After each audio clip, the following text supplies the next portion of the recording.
તો સુરતથી મહત્વપૂર્ણ સમાચાર સામે આવી રહ્યા છે, જ્યાં સુરતમાં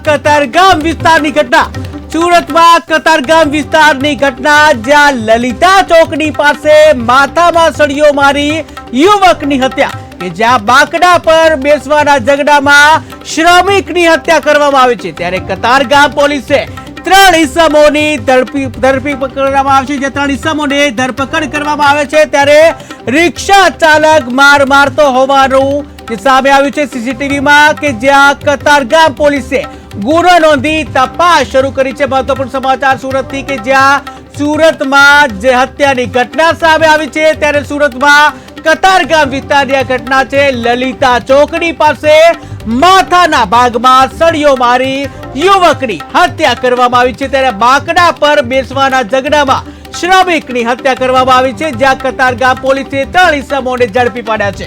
ત્યારે રિક્ષા ચાલક માર મારતો હોવાનું સીસીટીવીમાં કેદ થયું છે, જ્યાં કતારગામ પોલીસે ગુનો નોંધી તપાસ શરૂ કરી।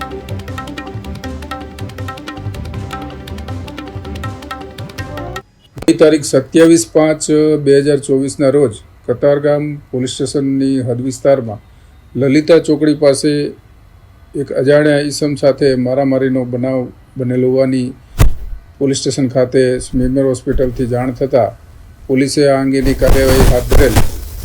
આ મારામારીમાં ઈજા પામનાર અજાણ્યો ઈસમ કે જે સ્મીમેર હોસ્પિટલમાં સારવાર દરમિયાન મરણ ગયેલ, તેની પોલીસે ગણતરીના કલાકોમાં ઓળખ પ્રસ્થાપિત કરી તે શ્યામલાલ ઉર્ફે સમર્થ નાનુરામ ઠાકુર નામની વ્યક્તિ હોવાની ઓળખ પ્રસ્થાપિત કરેલ, અને સાથે આ ગુનાના કામે સંડોવાયેલા 3 આરોપીઓ સોહનસિંહ માંગીલાલ સિસોદિયા, રાહુલ સંજય સખપાલ અને મેહુલ પ્રવીણ ઉનાગર નાઓને તાત્કાલિક ગુનાના કામે ધરપકડ કરી આગળની કાર્યવાહી હાથ ધરેલ છે।